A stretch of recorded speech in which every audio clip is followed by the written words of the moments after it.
Et notre invité café ce matin, le dernier de l'année, c'est Viri Taimana, donc le directeur du Centre des métiers d'art.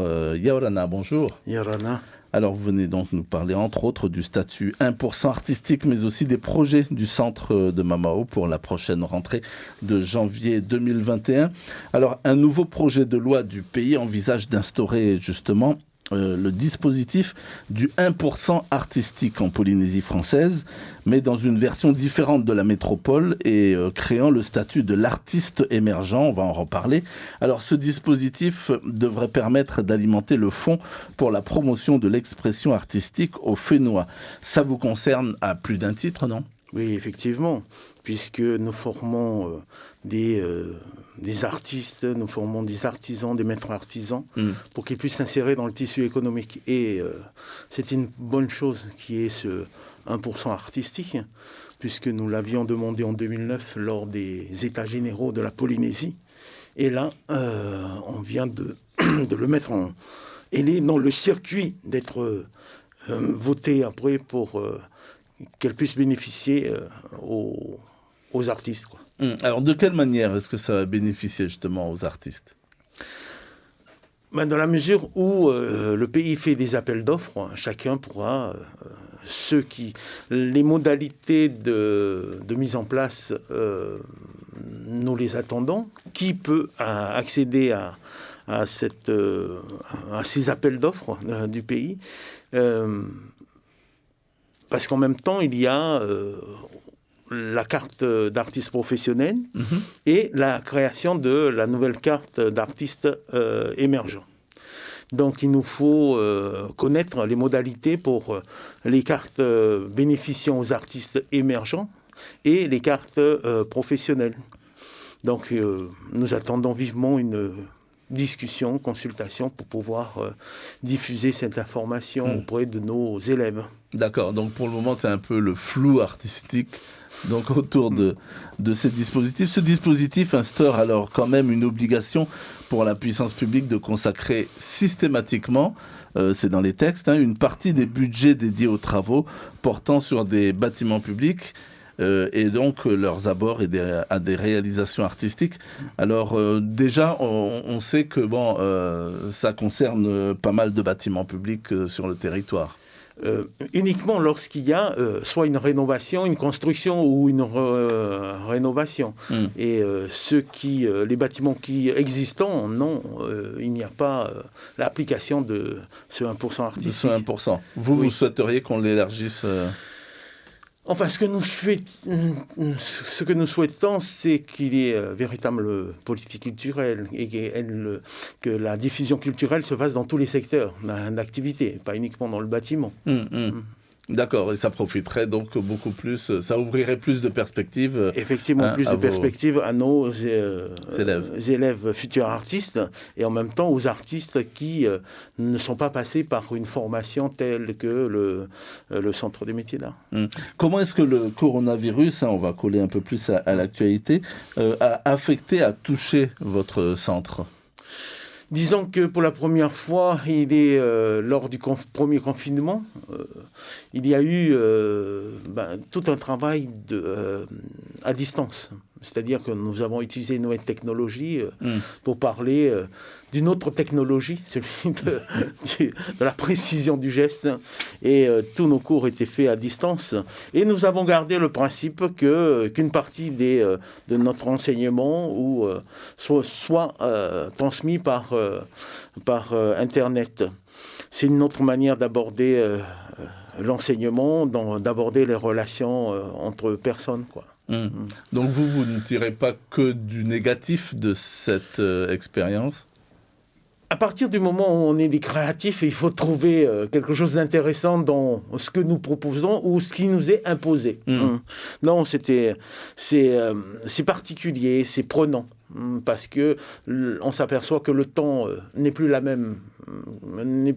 même que lorsqu'on était dans nos ateliers en train de travailler. Non, c'est une notion qu'il faudra compter dans la formation de ces élèves et plus encore dans les nouveaux médias, quoi.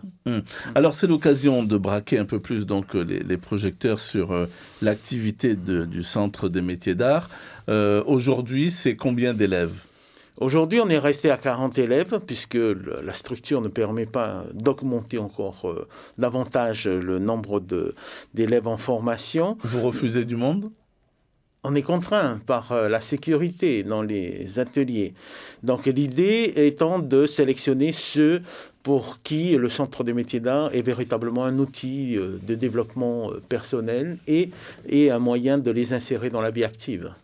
Alors, parlons de la vie active justement. Est-ce que vous avez des données, des chiffres donc concernant le nombre d'élèves qui sont arrivés donc à vivre de leur passion finalement ?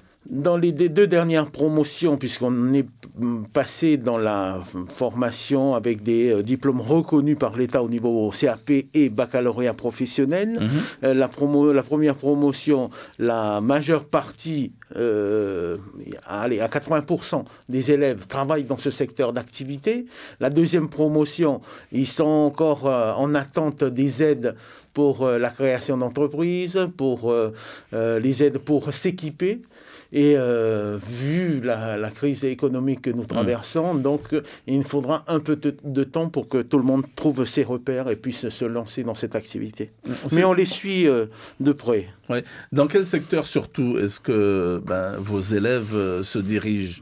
Une partie dans la gravure. Là, nous avons forcé dans notre formation à ce qui est aussi de la peinture. Là, nous avons des élèves qui proposent également de la gravure et de la peinture pour diversifier leur offre. Des tatoueurs ? Des tatoueurs, effectivement. Dans cette première promo BPMA et CPMA, il y a à peu près 6 tatoueurs sur 20 élèves, quoi. Il y en a beaucoup qui viennent des îles, chez vous ? Il y a toujours eu des élèves venant des archipels, mais la plupart des élèves viennent de Teddy et Moria. La difficulté étant le logement. Cette difficulté-là a été résolue par la mise en place, à côté du Centre des métiers d'art, d'un hébergement pour étudiants. Et nos élèves bénéficient depuis 2 ans de logements, surtout ceux venant des îles ou alors de la presqu'île. On rappellera qu'il faut avoir quoi, minimum 16 ans pour entrer au Centre des métiers d'art et avoir une passion pour les arts. Voilà, pas de diplôme exigé donc à l'entrée. Au fur et à mesure, étant donné que nos diplômes sont reconnus par l'État, par l'Éducation nationale plus exactement, il y a de plus en plus une exigence sur une formation diplômante avant de rentrer au Centre des métiers d'art.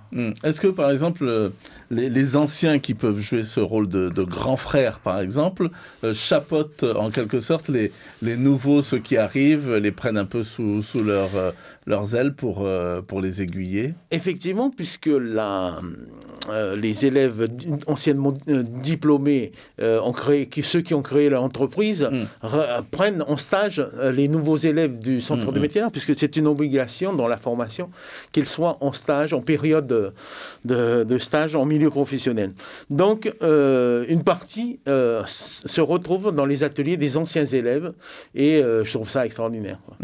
Alors, ensuite, il y a un moment très très fort quand même dans l'année, c'est lorsque les élèves exposent toute leur réalisation, tout ce qu'ils ont réussi à créer. Alors, ce moment-là, il a été, j'imagine, perturbé cette année? Non, il n'a pas été perturbé. C'est arrivé avant la crise? Non, c'est arrivé après la crise. On a eu la période de confinement. D'accord. Et ensuite, lorsque le confinement a été levé, là, on a pu, jusqu'au mois de juin, fin juin, faire notre exposition des travaux, des chefs-d'œuvre des élèves ayant eu leur diplôme. D'accord. Alors, ces chefs-d'œuvre, comme vous dites, ça va de quoi à quoi? Qu'est-ce qu'on peut découvrir? De la parure, ça va de la parure en nacre ou une composition de différentes matières ou en volume. On est dans le volume, beaucoup dans le design d'objets. Dans le design d'objets. Donc là, le rendez-vous prochain, c'est pour quand? C'est pour juin de l'année prochaine. Au mois de juin. D'accord, vous avez du temps devant vous. Oui, on a du temps devant nous. Et en même temps, on se prépare avec notre ministère, Madame Nicole Bouteau, à mettre en place un diplôme post-baccalauréat en partenariat avec l'université, une licence pour les métiers d'art et de design. D'accord, ça ce serait sous quel horizon? Là, si nos travaux avancent très vite, ouverture en 2022. 2022, d'accord. Alors, le Centre des métiers d'art, c'est quand même une voie que vous conseilleriez donc à un jeune qui ne sait pas trop ce qu'il veut faire, mais qui est bourré de talent, par exemple, qui a envie d'exprimer des choses? Oui, mais quand même, il faut que ce jeune... il faut que, disons que ça vienne de lui. Je rappelle que le Centre des métiers d'art n'est qu'un outil au service de cette jeunesse, au service de la population. D'accord, donc ça vienne surtout... Après, les places sont limitées en même temps. Donc, oui, les places sont limitées. Certains font le concours 2 années ou 3 années de suite. D'accord, pour essayer de rentrer. Donc. Pour essayer de rentrer. En tous les cas, merci beaucoup, Virit Taïmana, d'avoir accepté notre invitation. Je rappelle que vous êtes le directeur du Centre des métiers d'art, et depuis un moment déjà d'ailleurs. Ça fait combien d'années? 14 ans. 14 ans. Bon, c'est tout jeune finalement. Merci beaucoup. Merci beaucoup.